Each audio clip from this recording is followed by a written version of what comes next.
Alors bonjour Christophe Galtier. Alors souvent on vous a jamais confondu avec, enfin on t'a jamais confondu, on se tutoie, avec Fabien Galtier. C'est souvent, c'est un peu chiant quand t'as le même. Il y a 48 heures, oui. Ouais, voilà. Sur une quotidienne. Ben c'est ça le problème, c'est quand t'es footballeur, t'es confondu avec un rugbyman. Alors dès que t'arrives dans un bar, oh les mecs, à Galtier, il va y avoir de la baston et tout. Mais non, vous inquiétez pas, c'est pas le footballeur, c'est le rugbyman, on risque rien.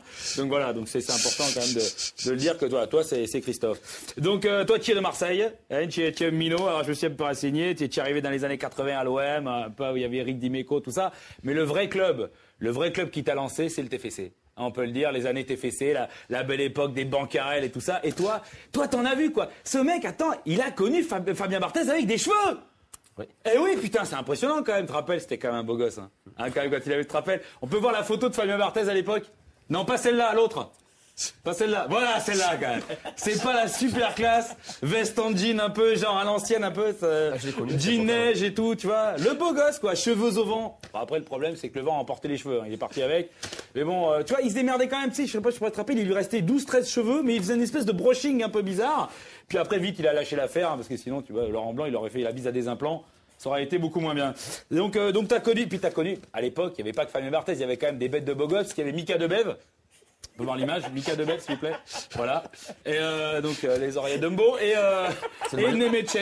Nemeček. Donc autant te dire des gravures de mode. Donc forcément toi à côté, toi t'enchaînais, c'est-à-dire quand t'allais en boîte, tu les amenais eux parce que comme ça t'étais sûr de tout ramasser quoi. Ah, mais si, dis-le. T'étais un peu le David Ginola du non pas du pauvre Eric, non de la Garonne, on va dire, voilà, l'espèce de le beau gosse de la bande. Alors finalement après bon, tu fais une petite carrière à Toulouse un peu sympathique, mais le tournant c'est en 94, tu pars au SCO d'Angers, là une saison couronnée de lauriers puisque vous finissez en division 2. Voilà, donc vous dégagez très vite. Fort de ce succès formidable, tu pars à Nîmes Olympique. Et là, ils étaient déjà en D2, donc tu risquais pas grand-chose. Une année fantastique, puisque Nîmes caracole à la 22e place et part en 3e division. Donc là, on se dit, ce mec, elle la gagne. À un moment donné. Erreur. Quoi? Si, je suis resté 3 mois. Ah ouais, voilà. Donc en tout cas, tu leur as apporté bonheur. Donc forcément, tu tapes dans l'œil des recruteurs de l'OM, ils se disent ce mec, on peut pas laisser passer un porte-bonheur pareil. C'est une patte de lapin, faire à cheval un trèfle à 4 feuilles. Même si on verra plus tard que t'es plus proche du fer à cheval que la patte de lapin. Bon. Donc et là t'arrives et ça loupe pas. Première année à l'OM en D2 évidemment. T'as une équipe de rêve puisque tu joues avec Dib, Cantona, Ginola. Non, avec Franco Vignola et Joël Cantona. Autant pour moi. Par contre, c'est bien Marcel Dib. Hein. C'est bien Marcel Dib. Donc, à l'époque, vous finissez premier. Et donc, on se dit, tu vois, Et non, la DNCG décide de vous laisser en 2e division. Donc, on se dit, ce mec, elle gagne. Plus tard. Tu vas trouver. Non, mais, plus tard, tu décides de devenir entraîneur adjoint de Casoni à l'OM en 2000. On se dit, les belles années, le foot moderne. C'est vrai que à cette époque, c'était un peu un nouveau football, les années 2000.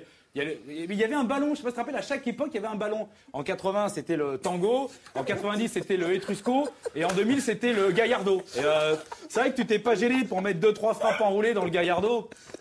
Ils sont restés célèbres. Évidemment, donc tu deviens adjoint de Bernard Casoni à l'OM. Évidemment, tu finis 15e, Bernard Casoni est viré. Donc on se dit, ce mec a quelque chose en plus. C'est pas vrai, c'est une fatalité. Non, perdu. Et la revanche, tu la prends avec Alain Perrin, puisque tu vas à Lyon et tu fais le doublé. Résultat, Alain Perrin est viré dans la même année. C'est décidément, quand ça veut pas, on se demande qu'est-ce qui peut t'arriver à un moment donné. On avait gagné la Coupe de France la saison d'avant avec Sochaux. Ouais. T'es pas resté. Non, il est allé à Lyon. Voilà. Alors... Ah non, mais à un moment donné, quand ça veut pas, faut arrêter, je veux dire. Donc, on se demandait toujours pourquoi le mec, même quand il gagne, il fait un peu la tronche en conf de presse. Tu m'étonnes qu'il est un peu méfiant. C'est-à-dire que le mec, forcément, hey, coach, il y a 2-0, il reste un quart d'heure, on attaque. Non, tu te détends, tu restes en défense. Non, mais coach, ils sont 8, on est 11. Non, tu restes derrière, gros pire, et tu la fermes, d'accord?